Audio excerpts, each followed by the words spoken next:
मित्रों नमस्कार। आज मैं ऑनरेबल हाई कोर्ट इलाहाबाद का एक बहुत ही महत्वपूर्ण जजमेंट लेकर के आपके समक्ष हाजिर हुआ हूं और ये महत्वपूर्ण जजमेंट जो है अभी 28 मार्च 2022 को डिवीज़न बेंच द्वारा दिया गया है। ये मामला है Calcutta south transport company versus state of UP, writ number 406 of 2022। मित्रों इस मामले में फैक्ट क्या है पहले तो मैं ज़रा सा ये बताऊं, क्योंकि ये महत्वपूर्ण क्यों है। इसमें ये मामला है, इसमें पिटिशनर एक ट्रक का मालिक है और वो ट्रक का मालिक मान लिया हाई कोर्ट में 2 बार पहुंचा। अब कैसे पहुंचा ये आगे मैं आपको बताता हूं। उसने अपने ट्रक को एक ट्रांसपोर्ट कंपनी को ट्रांसपोर्टेशन के लिए 80,000 रुपये के भाड़े पर दे दिया और इस ट्रक को देने के बाद से वो अलग हो गया और अब माल को ढोने वाली हो गई ट्रांसपोर्टेशन कंपनी और उसने कुछ माल बुक किया दिल्ली से विजयवाड़ा के लिए और ये मामला हुआ 6 अक्टूबर 2020 को।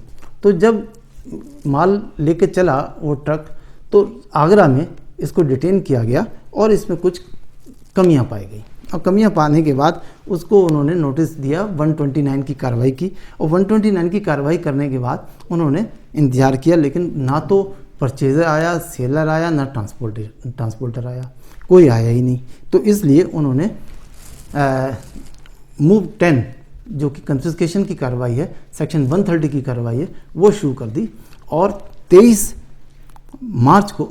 नवंबर 2020 को उन्होंने कन्फिस्केशन के लिए नोटिस जो कि मूव 10 में दिया जाता है वो इशू किया और उसमें तारीख लगाई 28 नवंबर 2020।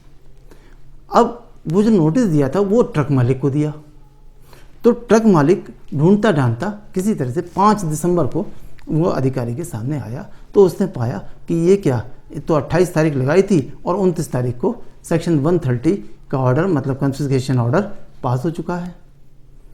अब तो उसके पास कोई चारा ही नहीं था, तो इसलिए उसने इस ऑर्डर को सेक्शन 107 के अधीन जो फर्स्ट अपील अथॉरिटी है, एडिशनल कमिश्नर ग्रेड 2 आगरा, उनके सामने अपील करी और अपील में अपनी बात बताई कि साहब उसको अपॉर्चुनिटी प्रॉपर नहीं सुनवाई की अपॉर्चुनिटी नहीं मिली है। तो इसके लिए 6 महीने लगे और मई और जून 2021 में फर्स्ट अपीलेट अथॉरिटी ने वो अपील रिजेक्ट कर दी और उनके ऑर्डर के खिलाफ मामला जो है ऑनरेबल हाई कोर्ट में पहुंचा और ये जो पहुंचा तो ये पहुंचा रिट नंबर 650 ऑफ 2021। अब इसमें क्या चैलेंज किया गया? इसमें चैलेंज ये किया गया कि हमें ये जो मूव 10 दिया गया था इसका पर्पस क्या है? क्या इसका पर्पस ये है कि मूव 10 में नाम पता लिख करके और तारीख लगा कर जारी कर दिया जाए, दैट इज़ मूव 10? नो, ये इसका पर्पस नहीं है। इसका पर्पस तो ये है कि पूरी मामले की कथा उसमें लिखी हुई हो कि मामला क्या है, क्यों आपको बुलाया गया है, क्या एविडेंसेस आपको लेके आने हैं, प्रॉपर टाइम दिया जाए, प्रॉपर अपॉर्चुनिटी दी जाए, अगर एक बार नहीं मिलता तो दोबारा दिया जाए, ये सब चीज़ों से जिससे कि पूरा केस उसको पढ़ने से समझ में आए कि मामला क्या है। ये सब कुछ नहीं, जैसा कि आजकल सब जगह से कई मामलों में देखा जा रहा है कि मूव जारी होते हैं, मूव 6 जारी हो गया, मूव 7 जारी हो गया, मूव 9 जारी हो गया, मूव 10 हो गया, 11। ये बड़ी सीरियस चीज़ें हैं। इसको जगह नाम भर करके और वो गाड़ी का नंबर डाल करके और एक लाइन लिख करके और जारी कर देते हैं कि ये साहब आपने जारी कर दिया और कार्रवाइयाँ हो गई, आपके राइट्स खत्म हो गए। तो ये जब मामला ऑनरेबल हाई कोर्ट के सामने आया अंडर रिट नंबर 650, तो ऑनरेबल हाई कोर्ट के डिवीज़न बेंच ने बड़ा सख्त इसको लिया और क्या उन्होंने वर्ड्स लिए मैं पढ़ के सुनाना चाहता हूँ। The show cause notice dated 23/11/2020 was misleading and incorrect, ये बताया और बताया कि where a show cause notice inform GST MOV 10 is issued which is preclude to possibility of the imposition of liability in nature of civil consequences against a person. The same has to be specific, containing necessary and correct particulars that may enable to notice to clearly understand the matter and appear or file his reply on the date in manner specified in the notice. मतलब notice में इतना detail से होना चाहिए कि उसके अंदर पढ़ने से पता चले कि मामला क्या है, क्या कमी है और क्या आपकी रिक्वायरमेंट वो पूछ रहे हैं आपको नोटिस दे करके। ये तो सब कुछ है ही नहीं। तो इसलिए ऑनरेबल हाई कोर्ट ने ये पाया कि नोटिस तो बिल्कुल गलत है और उस पर उन्होंने होल्ड किया कि the show cause notice move 10 was issued was defective which resulted in denial of the opportunity to the petitioner and as such can not be said to be a show cause notice in the eye of law. कानून की निगाह में ये notice बिल्कुल illegal है और इसके लिए उन्होंने there is no material on record to demonstrate that the opportunity of hearing was duly granted to the petitioner as is the mandate of the subsection 4 of section 130.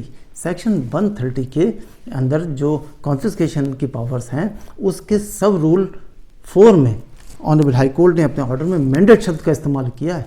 Mandate मतलब अनिवार्य है, क्या कि प्रॉपर अपॉर्चुनिटी फॉर हियरिंग दिया जाना जरूरी है। अगर ऐसा नहीं है तो वो नोटिस अपने आप में इलीगल है और इसी आधार पर ऑनरेबल हाई कोर्ट ने वो जारी किया हुआ section move 10 notice, move 11 order और फर्स्ट अपीलेट अथॉरिटी का ऑर्डर सबको निरस्त घोषित कर दिया और साथ में ये भी कहा कि अब ये तो सब निरस्त कर दिया, लेकिन अगर ऑफिसर जो डिटेनिंग ऑफिसर है वो समझता है तो फ्रेश नोटिस वो जारी कर सकता है। बात यहाँ पर क्लियर हो गई। अब क्या हुआ मित्रों, इसके बाद 18 महीने बीत गए, 1.5 साल, 18 महीने मतलब 1.5 साल, और वहाँ से कोई नोटिस ही कोई कार्रवाई ही नहीं हुई और ना ही ट्रक को छोड़ा गया। तो फिर 18 महीने के बाद फिर वही पिटिशनर जो कि ट्रक का ऑनर है वो रिट नंबर 406/2022 लेकर के ऑनरेबल हाई कोर्ट के सामने पेश हुआ और ऑनरेबल हाई कोर्ट की डिवीज़न बेंच ने अपना ऑर्डर अभी 28 मार्च को दिया। अब इसमें क्वेश्चन ये उठा कि ना तो उन्होंने ट्रक छोड़ा और ना 18 महीने तक कोई कार्रवाई की। तो इस पर पूछा गया तो डिपार्टमेंट का कहना ये था कि अधिकारी ने ये बताया कोर्ट को कि साहब हमारे अधिनियम में मूव 10 को दोबारा जारी करने की पावर नहीं है और मैंने कमिश्नर महोदय से लगातार कई बार पत्र लिख करके इन पावर की मांग की कि मुझे पावर दी जाए जिससे कि मैं मूव 10 को दोबारा से जारी कर सकूं, वो नोटिस दोबारा से जारी कर सकूं, और वो पावर आई नहीं, इसलिए मैंने नोटिस अभी तक दोबारा से जारी नहीं किया है।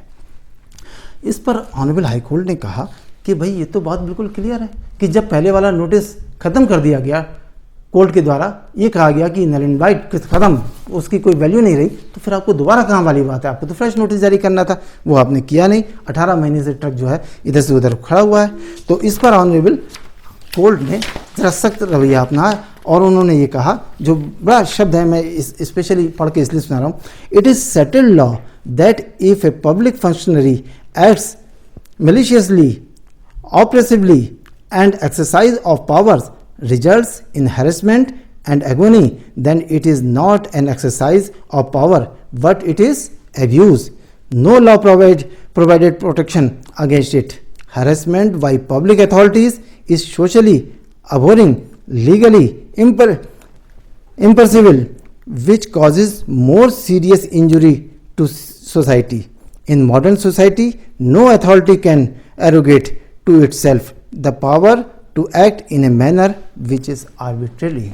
इतना सख्त ये शब्दों का इस्तेमाल करते हुए ऑनरेबल हाई कोर्ट ने कहा कि आज के ज़माने में केवल इस तरह की फॉर्मेलिटीज़ करके किसी से नोटिस की फॉर्मेलिटीज़ करना बिल्कुल इलीगल है, दुर्भाग्यपूर्ण है, अनफॉर्चुनेट है। अनफॉर्चुनेट शब्द का इस्तेमाल किया ऑनरेबल हाई कोर्ट ने। और उसके बाद अब क्वेश्चन ये उठा कि 18 महीने से जो ट्रक खड़ा है इसका कंपनसेशन कैसे होगा, क्योंकि जो पिटिशनर है उसने 5,000 रुपये पर डे के हिसाब से कंपनसेशन की मांग ऑनरेबल हाई कोर्ट से करी। तो इस पर ऑनरेबल हाई कोर्ट ने भी जो अपना सख्त रवैया लेते हुए क्या कहा वो भी मैं पढ़ देता हूँ। Therefore we direct the commissioner commercial tax UP Lucknow to determinate the financial loss of the petitioner in respect of truck in question within 3 weeks from today. आज से 3 हफ्ते के अंदर ये तय करेंगे कि उसको कितना कंपनसेशन पर डे के हिसाब से कितना लॉस हुआ है, और after affording opportunity of the hearing to the petitioner and pay it to the petitioner within next 1 week, और अगले हफ्ते ही 1 हफ्ते के अंदर उसका भुगतान थ्रू अकाउंट पे ही बैंक ड्राफ्ट के द्वारा किया जाएगा।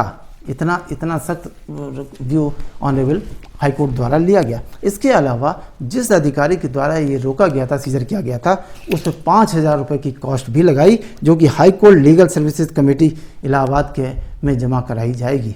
और मित्रों, इतना ये फैसला 28 मार्च का है, और मैं इसको तेज़ी से जल्दी से प्रयास करके आपके बीच में लेके आया हूँ।